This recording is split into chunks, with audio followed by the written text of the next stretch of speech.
اعوذ باللہ من الشیطان اللعین الرجیم بسم اللہ الرحمن الرحیم الحمد للہ رب العالمین الصلاۃ والسلام علی اشرف الانبیاء والمرسلین سیدنا و نبینا حبیب قلوبنا شفیع ذنوبنا طبیب نفوسنا مولانا مولا الثقلین جد الحسن والحسین ابو القاسم محمد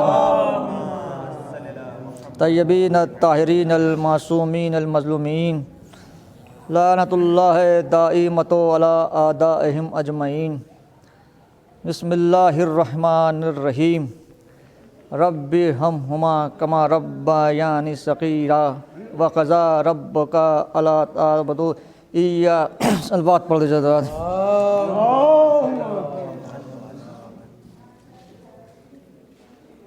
قرآن مجید کی جس آیت کریمہ کو میں نے پڑھنے کا شرف حاصل کیا ہے، ربی ارحمہما کما ربیانی صغیرا وقضی ربک الا تعبدوا الا ایہ بالوالدین احسانا اما یبلغن عندک کبر احدہما فلا تقل لہما اف ولا تنہرہما او قل لہما. ان آیتوں میں پروردگار عالم ان نوجوان بچوں سے مخاطب ہے جن کے والدین بزرگ ہو گئے ہیں. والدین ایک ایسی نعمت ہے، جب یہ ہماری آنکھوں کے سامنے رہتے ہیں تب ہمیں ان کی قدر و قیمت کا پتہ نہیں ہوتا. جب یہ ہم سے دور ہو جاتے ہیں یعنی انتقال فرما جاتے ہیں تب مجھے زندگی کی ہر موڑ پر ان کی یاد ستاتی ہے کہ ابا ہوتے تو یہ کام ہو جاتا، اماں ہوتی تو یہ کام ہو جاتا. اور اس کیفیت کو وہ حضرات بخوبی سمجھتے ہیں جن کے ماں یا باپ یا دونوں اس دنیا میں نہیں ہیں. کہ ماں باپ ایک ایسی نعمت ہے کہ پروردگار عالم نے افضل ترین عبادت یعنی نماز میں بھی ان کے ذکر کو مستحب قرار دیا ہے. جب ہم نماز پڑھتے ہیں، نماز میں جو قنوت پڑھا جاتا ہے ہوتی تو وہ قرآن کی آیتیں ہی ہیں، مگر یہ بھی ایک دعا ہے جو ماں باپ کے سلسلے سے کی گئی ہے. رب ارحمہما کما ربیانی صغیرا. کیا معنی اس کے؟ اے پروردگار تو ان کے اوپر اپنی رحمت نازل فرما جس طریقے سے بچپن میں انہوں نے مجھے پالا ہے. وقضی ربک الا تعبدوا الا ایہ بالوالدین احسانا. آپ کے پروردگار نے یہ فیصلہ کر لیا کہ اس کی عبادت کے علاوہ کسی کی بھی عبادت نہ کی جائے مگر اپنے والدین کے ساتھ نیکی کرو. اما یبلغن عندک کبر احدہما فلا تقل لہما اف. اور دیکھو جب یہ دونوں یا دونوں میں سے ایک کیا ہو جائیں، بزرگ ہو جائیں، بوڑھے ہو جائیں. اما یبلغن عندک کبر احدہما فلا تقل لہما اف. تو تمہیں کیا کرنا ہے کہ ان کے کسی بات پہ بھی تمہیں نرم لہجے میں، جب تم ان کے سامنے جانا تو اپنے دونوں شانوں کو جھکا دینا. یہ پروردگار ان نوجوانوں کو بتا رہا ہے ایسا نہ ہو جب تمہارے ماں باپ بزرگ ہو جائے، ان کی ہڈیاں بوسیدہ ہو جائیں، ان کی ہڈیاں نرم پڑ جائیں، تو اپنے ہاتھ پیروں کی طاقت، اپنی زبان کی تلخی ان کے اوپر مت دکھا دینا۔ یہ تاکید کر دی قرآن میں آیتوں کو بھیج کر۔ تم اپنے اوپر جب بھی جاؤ تو کیسے گفتگو کرو؟ نرم لہجے سے۔ اور آپ جب معاشرے پہ نظر ڈالیں گے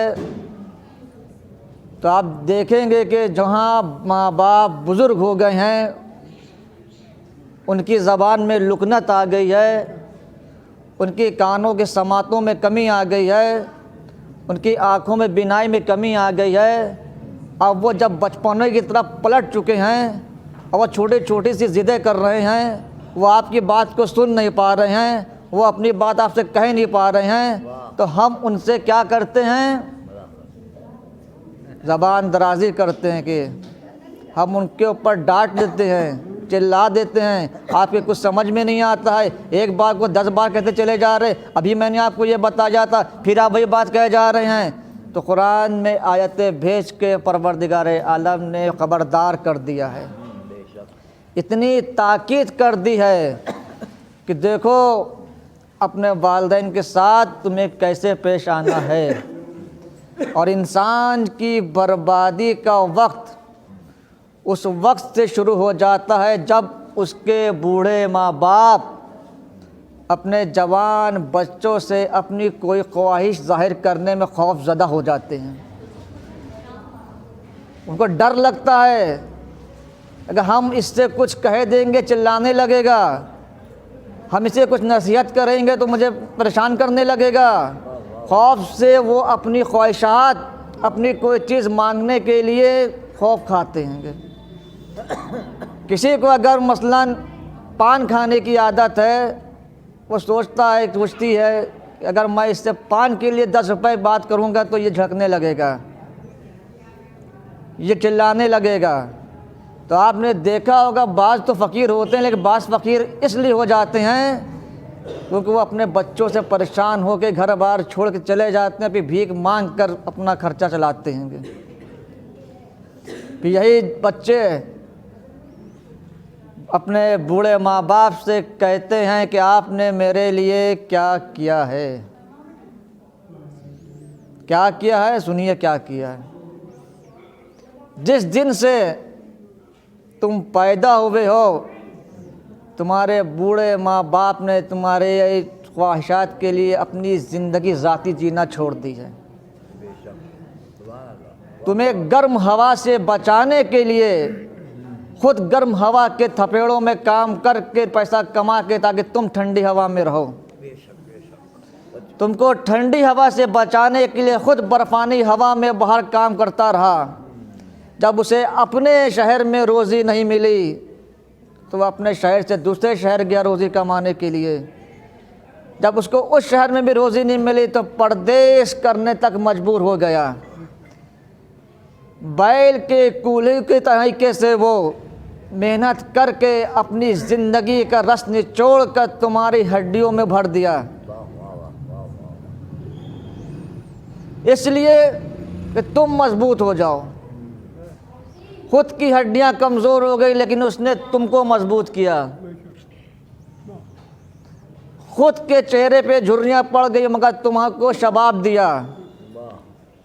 تمہاری ہر خواہشات کو پورا کرنے کے لیے اس نے خود اپنی خواہشات کی قبرستان اپنے دل میں بنا کے رکھ لیا کہ ہماری خواہشات مر جائے لیکن میرے بچے کی خواہشات مرنے نہیں پا۔ اس کی ہر ضد پوری کری، تمہیں اچھے اسکول میں ایڈمیشن دیا، تم کو اچھا کھلایا، اچھا پلایا۔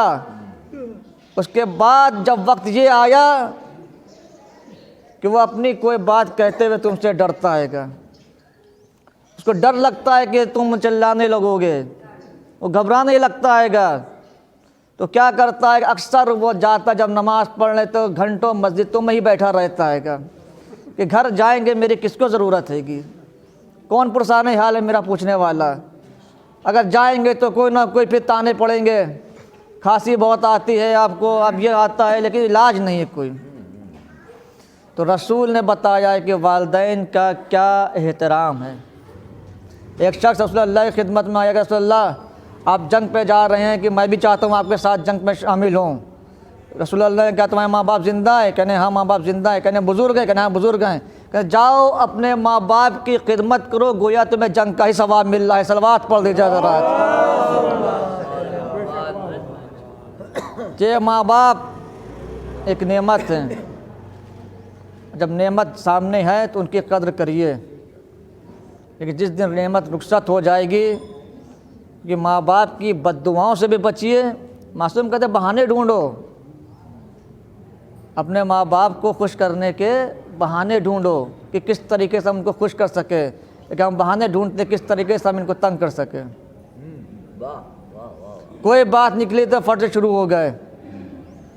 قرآن پڑھیں، قرآن میں سب کچھ لکھا۔ بھائی بار بار میں کہتا ہوں قرآن کو پڑھیں، قرآن کو پڑھیں، قرآن کو پڑھیں۔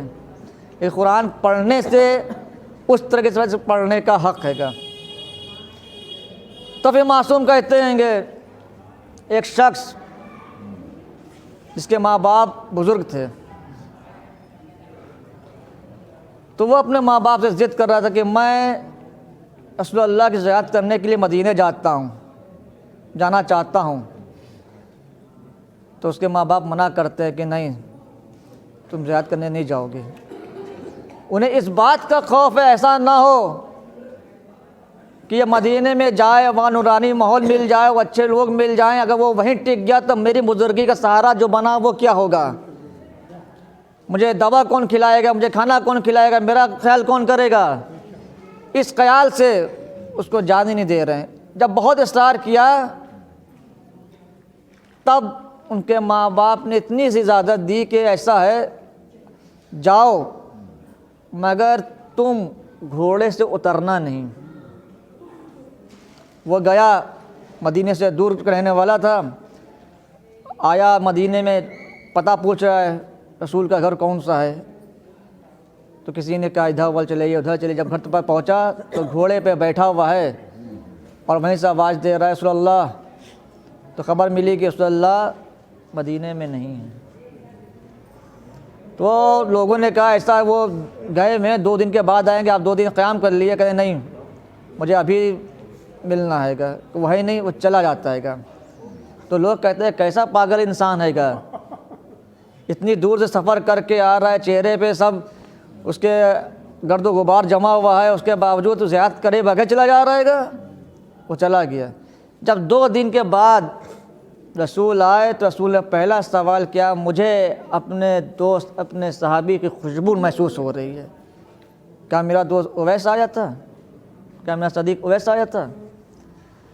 تو پتہ چلا کہ ہاں ایک صحابی آیا تھا اور آپ کی زیارت کرنے کے لیے، لیکن عجیب ہی دماغ کا تھا، وہ گھوڑے پہ بیٹھے بیٹھے ہی چلا گیا۔ تب رسول نے بتایا اس کی ماں نے اس سے کہا تھا جاتے رہے ہو لیکن گھوڑے پہ بیٹھے ہی رہنا اور بیٹھے بیٹھے واپس چلے آنا زیارت کر کے۔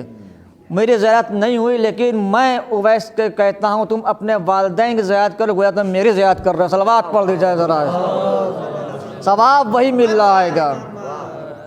ثواب سے مطلب ثواب تم کو وہی مل رہا ہے، اتنے ماں باپ کی خدمت کا ثواب ہے گا۔ اس لیے انسان کو چاہیے اپنے بزرگ ماں باپ کو فراموش نہ کرے، ان کی باتوں پہ برا نہ مانے۔ بعض اوقات دیکھی جاتی کہیں پہ ماں باپ کی غلطیاں ہوتی ہیں گی، لیکن حکم قرآن، حکم شریعت، حکم اہل بیت یہی ہے کہ تم جو ہو ان کی نافرمانی مت کرو۔ بس یہ ہے کہ دین کے خلاف کوئی بات نہ کہیں، وہ دین کے خلاف کوئی بات کہیں تو ان کو نہ ماننا جائے، لیکن یہ جو دنیاوی باتیں ادھر ادھر کی ہو جاتی ہیں اس پہ تمہیں صبر کر لو، اس کی بھی تمہاری جزا ہے۔ اگر وہ زیادہ غلط ہے تو ان سے اللہ خود روز محشر مٹ دے گا۔ صلوات پڑھ لیجیے ذرا۔ حضرت موسیٰ نبی ہیں، جب کوہ طور پہ جا رہے ہیں اللہ سے گفتگو کے لیے تو اچانک ان کا پیر پھسلا، لڑکھڑایا تو آواز قدرت یا موسیٰ اب ذرا سنبھل کر چلا کرو، کیونکہ تمہیں تمہاری حق میں دعا کرنے والی تمہیں ماں زندہ نہیں ہے گی۔ تو موسیٰ جیسا نبی بھی محتاج ہے اپنی ماں کی دعا کا۔ تو انسان کو چاہیے اپنے ماں باپ کو راضی رکھے، ماں باپ راضی ہوں گے تو دنیا ہی جنت بن جائے گی، اور ماں باپ خدا نخواستہ ناراض ہو گئے تو دنیا ہی جہنم بن جائے گی۔ صلوات پڑھ دیجیے ذرا۔ تو انسان کو چاہیے اپنے بزرگوں کا احترام کریں، ادب کریں، اور ان سے چھوٹی چھوٹی باتوں سے جھگڑا نہ کر کے جبکہ قرآن کی آیتیں جو پیش نظر ہیں ان پر دھیان دیں۔ ایک شخص کی شادی ہوئی اور جب اس نے دیکھا کہ یہ جو میرا شوہر ہے اپنی ماں کی زیادہ بات مانتا ہے گا، ہماری طرف متوجہ کم ہے گی، تو اس نے اپنے شوہر سے کہا تمہارے پاس اتنی دولت ہے، اتنی شہرت ہے، تم اتنے بڑے بادشاہ ہو، تم کیوں نہیں اپنے ماں کا حق ادا کر کے ان سے الگ ہو جاتے ہوگے؟ تو بیٹا نے کہا ماں کا حق کیسے ادا ہو سکتا ہے؟ کہتے ایک بار ماں سے سوال تو کرو، جو بھی جائیداد مانگے، جو بھی دولت مانگے اس کو دے دینا۔ ماں کے پاس گیا، کہتے ہیں ماں میں چاہتا ہوں تم نے مجھے بچپنے سے پالا ہے، پوسا ہے، بڑا کیا ہے، میں چاہتا ہوں کہ آج تمہارا حق ادا کر دوں۔ تو ماں نے کہا بیٹا تم میرا حق کیسے ادا کر سکتے؟ کہتے نہیں ماں تم بھی جو بھی کہو گی میں سب کچھ دینے کے لیے تیار ہوں۔ کہتے ٹھیک ہے بیٹا، جو تمہاری اتنی ہی اصرار ہے ایک کام کرو، ایک رات صرف میرے حجرے میں آ جاؤ، بس ایک رات۔ کہنا ہاں بس ایک رات میرے حجرے میں آ کر سو جاؤ اور صبح تم نے حق ادا کر دیا، مگر شرط یہ ہے کہ لفظ اف نہ آنا پائے، لفظ اف نہ آنا پائے، بس خاموشی سے ایک رات بیٹا گزار دینا، بس صبح نے خاموشی رات گزار دی، تم نے سویا حق ادا کر دیا۔ ماں عالمہ تھی، وہ سمجھ گئی کیا مسئلہ ہے گا، تو وہ رات کو آیا، ایک حجرے میں ایک طرف پلنگ ماں کا تھا، ایک طرف بیٹے کا تھا، رات ہوئی دونوں سو گئے۔ رات جب آدھی ہو گئی تب ماں اٹھی، ایک گلاس پانی، شاید جاڑا ہی ایسا ہی ہو، ایک گلاس پانی اس کے دائیں طرف پہلو طرف گرا دیا، اور جب پانی انسان کو لگتا ہے نا کھڑبڑا کے اٹھ جاتا ہے جتنی گہری نیند میں سو رہا ہو۔ اب جو اٹھا تو کہنے ماں یہ کیا ہوا؟ کہنے کچھ نہیں بیٹا، میں ادھر سے گزر رہی تھی اور پانی گر گیا مجھ سے۔ کہنا اچھا، تو ادھر کا بستر گیلا ہوا، وہ کروٹ لے کے ادھر سو گیا۔ جب دیکھا کہ ماں نے بیٹا پھر سو رہا ہے گہری نیند میں، پھر ادھر سے گزری، ایک گلاس ادھر سے پانی گرا دیا۔ جب ادھر پانی گرا تو وہ پھر گھبرا گیا، کہنے کہ کیا ہوا ماں؟ کہنے بیٹا میں ادھر سے گزر رہی تھی اور پانی گر گیا۔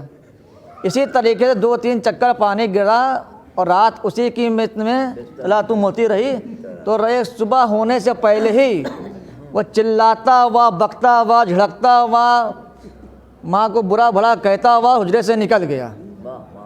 اب جب صبح آیا کہنے ماں کیا میں نے حق ادا کر دیا؟ کہ بیٹا میں تم سے کہا تھا نا کہ اف مت کرنا، تم ایک رات ماں کی خوشنودی کے لیے گیلے بستر پہ نہیں گزار سکے، اس ماں نے نہ جانے کتنی راتیں تمہارے پیشاب کے بستر پہ گزار دی ہے گی۔ صلوات پڑھ دی جائے ذرا، کتنی راتیں، ایک نہیں کتنی راتیں تمہارے گیلے پیشاب کے بستر پہ گزار دیے، تم کیا حق ادا کرو گے؟ اس دن سے وہ ماں صبح پھر اس نے کہا ماں مجھے معاف کر دیجئے، میں اس طرح سے ہو گیا تھا۔ تو ماں کا دل جو ہوتا ہے بچے کے لیے بڑا نرم ہوتا ہے، ماں نے معاف کر دیا۔ جب حضرت ابراہیم کے بیٹے حضرت اسماعیل کو ذبح کرنے کے لیے مینا کے میدان میں ابراہیم لے گئے، اور جب چھری تاریخ بتاتی جو چلی تھی ہلکا سا نشان اسماعیل کے گلے پہ آ گیا تھا۔ تو ماں ہاجرہ یہ دیکھ کے اتنا پریشان ہو گئی، اسی میں بیمار ہو گئی، کر رہی ہے چھری چل جاتی تو کیا ہوتا، اگر یہ چھری چل جاتی تو میرا بچہ جو اتنے سالوں کے 32 سال کی عمر میں مجھے ملا کیا ہوتا۔ تو اسی میں تاریخ بتاتی ہے کہ ان کا انتقال ہو گیا۔ لیکن کربلا کی کیسی مائیں تھیں جو بچوں کو خود سجا رہی ہیں اور کہہ رہی ہیں بیٹے کل جو ہے شہادت کا دن ہے گا. لیلا علی اکبر کو کہہ رہی ہیں, زینب انو محمد کو کہہ رہی ہیں. ہر مائیں اپنے بچوں سے یہی کہہ رہی ہے کہ بیٹا کل شہادت کا دن ہے. کوئی کہہ رہا ہے کہ ماموں پہ قربان ہونا ہے, تو کوئی کہہ رہا ہے چچا پہ قربان ہونا ہے, کوئی کہہ رہا ہے بابا پہ قربان ہونا ہے.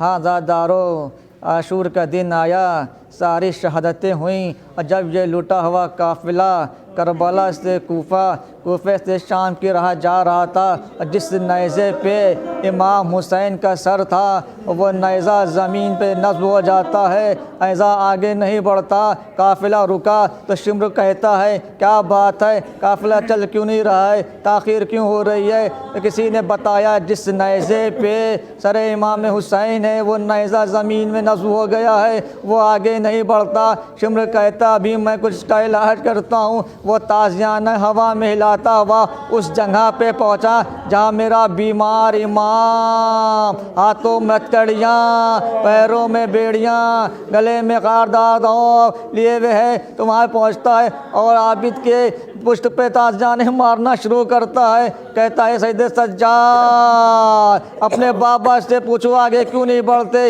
اگر بابا آگے نہیں بڑھے تو اسی طریقے سے میں تازیانے مارتا رہوں گا. میرا بیمار امام ہتھکڑیوں کو سنبھالے ہوئے انہیں سے قریب جاتا ہے, کہتے بابا اب آگے کیوں نہیں بڑھتے, ورنہ میرے اب سے اس میں خطاب نہیں ہے. تو ڈے میں سر سے آواز آئی بیٹا سید سجاد میرے سینے پہ سونے والی میری سکینہ قافلے سے بچھڑ گئی ہے, میں بھلا سے چھوڑ کے کیسے آگے بڑھوں. قافلہ روکا گیا, بیویاں اتری, لوگوں نے تلاش کی سکینہ کی. کیا دیکھا ایک نشیب میں ایک خاتون کسی ہوش میں سکینہ سو رہی ہیں. شادی زینب قریب جاتی ہیں, کہتی اے بی بی آپ کا بڑا شکریہ, اے بی بی آپ کا بڑا احسان, جب سے اس کا بابا مرا ہے کسی نے اس کو گھڑکیاں دی ہیں, کسی نے اس کو تماچے مارے ہیں, کسی نے شفقت کا ہاتھ نہیں رکھا. ایک مرتبہ نقاب رضل کہتی ہیں بیٹی زینب کس کو دعائیں دے رہی ہے, جب سے یہ قافلہ مدینے سے چلا ہے میں پیچھے پیچھے اس قافلے کے ساتھ ہوں. آزادارو قافلے شام سے جب رخصت ہو مدینے واپس آئے تو سید سجاد جب بھی کسی جانور کو ذبح دیکھتے تھے تو یہی پوچھتے تھے کیا اس کو پانی پلایا ہے, کہاں بابا میرا حکم یہی ہے کہ 3 مرتبہ پانی دکھاتے ہیں. منحال کہتے ہیں سید مولا کب تک کے روئیں گے. جب شام جب پوچھا کہ سب سے زیادہ ستم کہاں ہوئے, کبھی کربلا کا نام نہ لیا, ہمیشہ یہی کا شام شام شام. منحال کہتے ہیں مولا شام میں کون سی شہادتیں ہوئیں, شہادتیں تو کربلا میں ہوئیں. سید سجاد کہتے بیٹے منحال کیا یہ شہادت سے کم تھا کہ میری مائیں بہنیں پھوپھیاں ننگے سر کربلا سے کوفہ, کوفہ سے شام بے مکھنوں چادر گھمائی گئی. اللہ لعنت اللہ ولا قوم الظالمین سیام الذین قالوا انا للہ. پروردگار اس مختصر سی عبادت کو قبول فرما لیں, حاضرین مجلس کی داعش تمنا کو پورا کر دیں.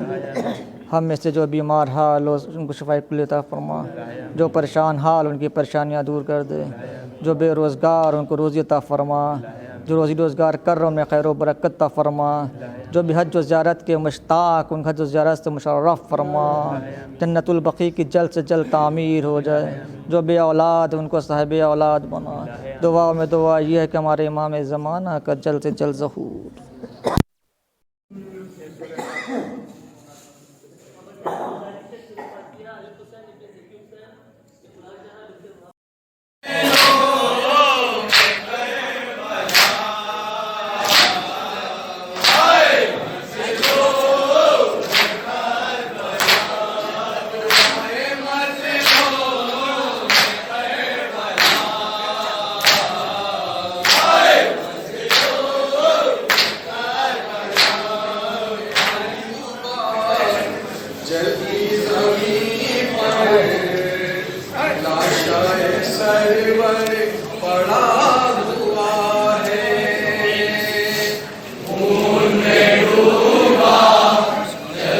زمین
سرور کھڑا ہوا ہے ان میں ڈوبا